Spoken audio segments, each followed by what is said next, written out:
Some people say that mass immigration into the United States can help reduce world poverty. Is that true? Well, no, it's not. And let me show you why. This gumball represents the 1 million legal immigrants that the United States has taken every year on average since 1990.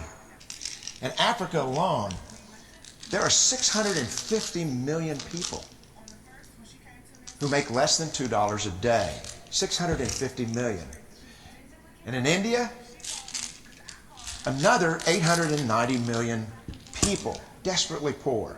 China adds another 480 million people, making less than $2 a day. And unfortunately, the rest of Asia has a heartbreaking 810 million people who the World Bank says make less than $2 a day. And finally, there's 105 million of Latin America's population that are desperately poor. All told, the World Bank says there are 3 billion people in the world. 3 billion people who are desperately poor, making less than $2 a day. That's 3,000 gumballs. And every year, we take 1 million and suggest that we've somehow made a humanitarian difference.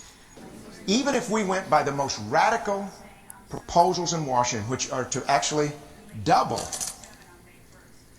our immigration to 2 million a year,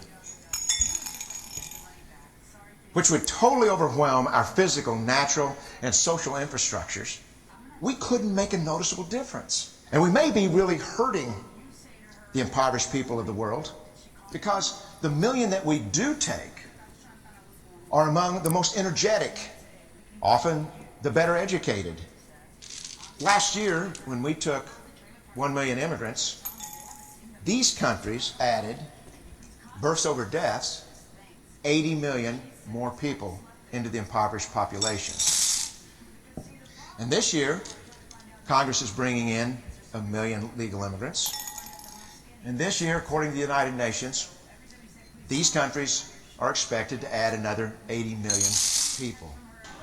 We could take 5 million a year, but we'd never get ahead of what's happening in these countries. Not in this century. Don't you see? Immigration can never be an effective or significant way to deal with the suffering people of the world.